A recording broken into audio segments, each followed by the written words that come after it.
Hey, welcome to Dumb Tries, and in this one we're going to try to fully rebuild a pretty vintage road bike at this point. I've done a little bit of prep work, as you might have noticed, and I removed the handlebar off of this. I actually got it as a student, and it was a pretty cool bike because it was converted from a road bike to a bit more of something that you would use in a city as a student. It had flat handlebars, kind of reminiscent of a mountain bike, and the gears, the group is actually also from a mountain bike. I think it's a Shimano Sora, which is nice, but I think I'm going to replace that at some point as well.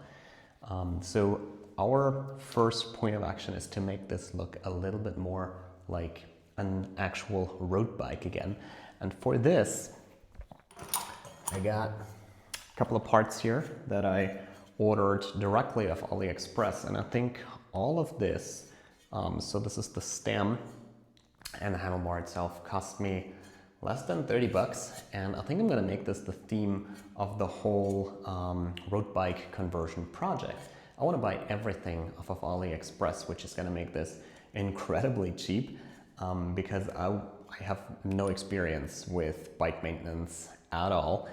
But I want to learn from this in order to apply it to the bikes that I use for my longer tours. Like we crossed the Alps last year, going from Munich to Venice, and I made my bikes in pretty good shape there. And I figure if I learn with this bike and maybe make some mistakes, but if I learn how every component works and work out how to rebuild this from scratch, I can use what I learned on maybe more expensive bikes. And ideally, by the end, I'll get a pretty cool road bike out of it that I build out of a, I don't know, 30-year-old frame maybe, and just some cheap AliExpress components. So let's get this started. And the first step, of course, is we'll put the handlebars back on the bike, and it could look more like a road bike already. All right, so a little close-up here of the stem and the components that I bought here. So these will actually go on here, which is like the upper part of the fork of the bike. And then this is a I think it's at 7 degrees. Yeah, so this has a 7-degree angle. And I will try it both ways because this 7-degree angle can point up or down. And depending on where it points, you're either lying a lot lower on your bike or you're raising it a little bit up.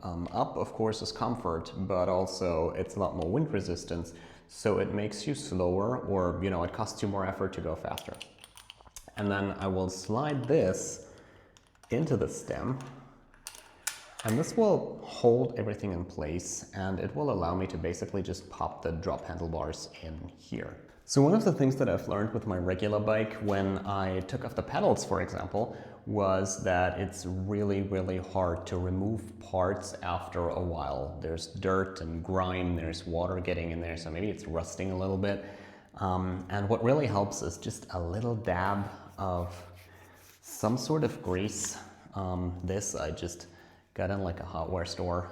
It's super cheap, but if you apply just a little dab to the components when you screw them together, this will ensure that in 2, 3, 4, 5 years from now, if I want to screw this apart, if I want to put in a different stem, I'm actually going to be able to do that fairly easily, and the grease really helps with that. So I'm going to put a little bit of grease on these components before I tighten them.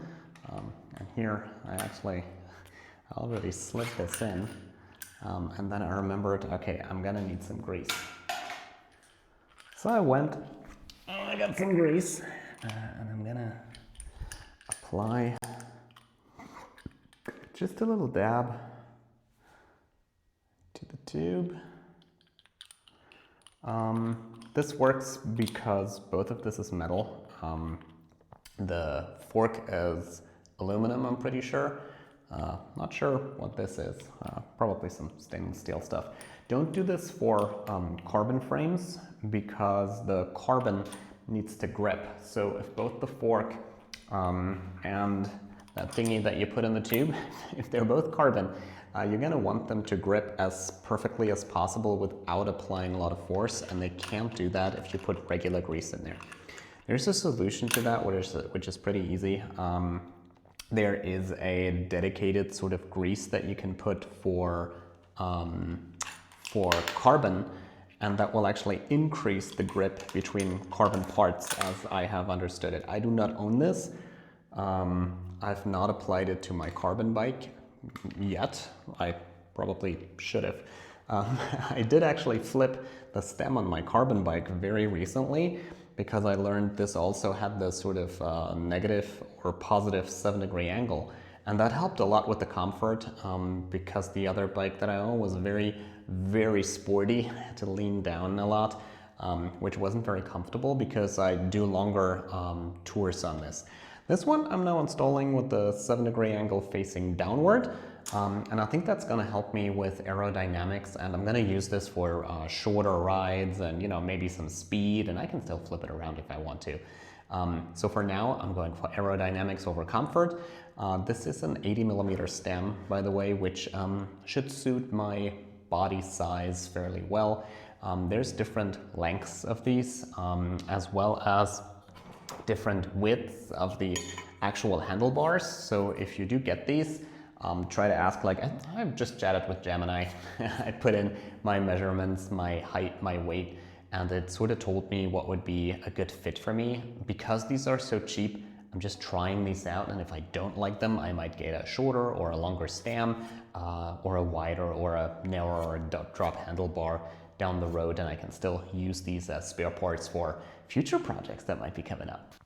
So one thing that I wanted to mention while I finish up removing the faceplate of the stem here is that all of the tools that I'm using are very affordable standard tools in this build.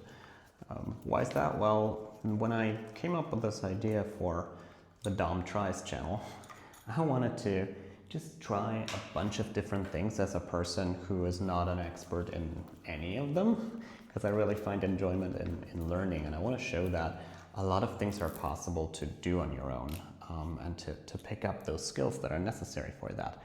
And if I buy a ton of expensive tools, A, I would have to do that from my own budget, which I really don't feel like doing. And B, that wouldn't really show you if anyone would be capable of learning or picking up a skill that I'm trying out. So by using tools available to everyone, I really make sure that I either completely fail at it because the tools aren't what I needed, or if I can do it, anyone can do it. And I think that's a pretty cool message. So meanwhile, I've screwed off the faceplate and we're ready to test fit our drop handlebars. Oh, there we go. It all fits perfectly. Nice. Oh, that looks so much more like a road bike already.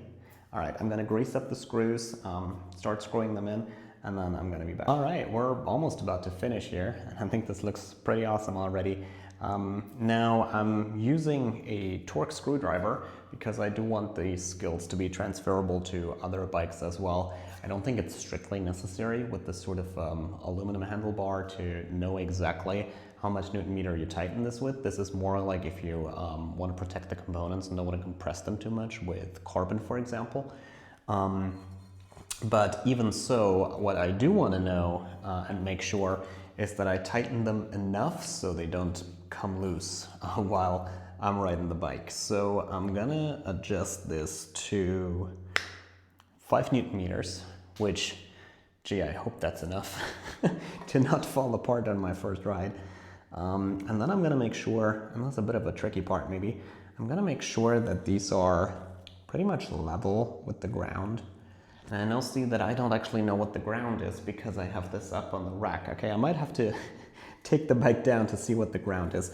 But for now, I'm just gonna level it with the 7 degrees angle of the stem and tighten it to, so tighten each of the screws here on the faceplate to the 5 Newton meters that we talked about, hoping that that's enough. And then I'm gonna take it down off the rack on the ground and see if that's good enough, or if I need to make any kind of minor adjustments here. And then at least we have a new cockpit in the road bike, which is pretty darn cool. And then the next steps, I think they might be a little bit, ooh, 5 Newton meters is a lot. Oh, gee, maybe that's too much. All right, anyway, I'm gonna tighten them to 5 now, and I have greasy fingers.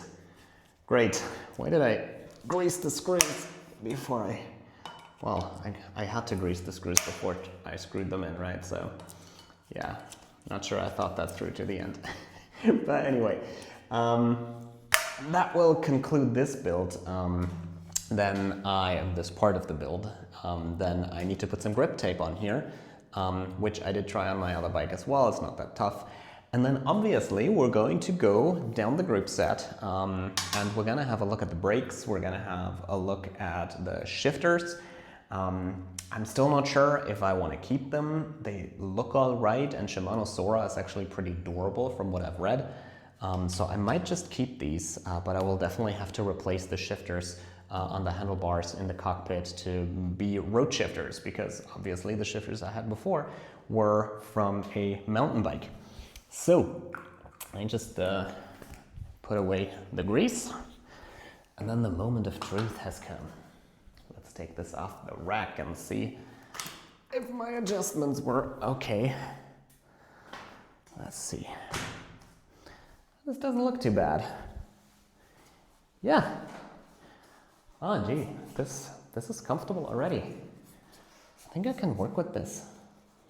Well, maybe I need to pull these down a tiny little bit more.